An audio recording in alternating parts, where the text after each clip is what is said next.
जुलैच्या पहिल्या आठवड्यात शिवरायांची वाघनखं साताऱ्यात येणार आहेत। तब्बल 10 महिने साताऱ्यातील संग्रहालयात ही वाघनखं ठेवली जाणार आहेत। तिथून आढावा घेतलाय आमचे प्रतिनिधी साई सावंत यांनी। आता सध्या आहे साताऱ्यातील शिवाजी संग्रहालयामध्ये ही वाघनखं येत्या पुढच्या महिन्यात पहिल्या आठवड्यात देखील जुलैच्या या साताऱ्यातील शिवाजी संग्रहालय येथे ठेवण्यात येणार आहेत। मोठी जय्यत अशी तयारी या संग्रहालयातर्फे करण्यात येत आहे। प्रशासनामार्फत ही तयारी करण्यात येत आहे। या आपण माझ्या बाजूला बघू शकता, तुम्ही स्टेज बांधलेला आहे, इथे वाघनखे ठेवण्यात येणार आहेत।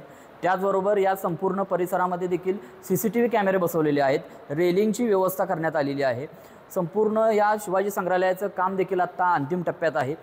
तर संपूर्ण या शिवाजी संग्रहालयाचे जे अभिरक्षक आहेत, जे प्रमुख आहेत, त्यांच्याशी बातचीत करूया आपण।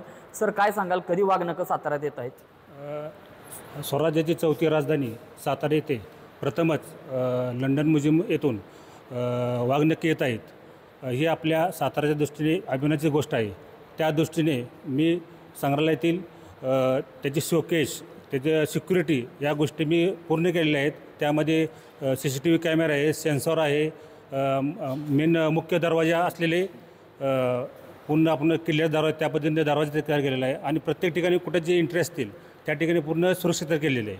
अशा दृष्टीने वाघनखेचे प्रदर्शन होणार आहे। त्याचबरोबर संग्रहालयाचे 3 दालने ही त्या वेळेला खुली केली जाणार आहेत। त्यामध्ये पहिले तख्त दालन, त्यामध्ये सातारची गादी, अजिंक्यतारा येथील जे काही लाकडी पिलर होते त्याच्यापासून तयार केलेले पूर्ण राजवाडा, आणि 2 नंबरला शस्त्र विभाग, 3 नंबरला वाघनखे दालन आणि 4 नंबरला नाणी दालन, जिथे मुद्रा, सोन्याच्या कॉईन्स वगैरे ठेवले जातील।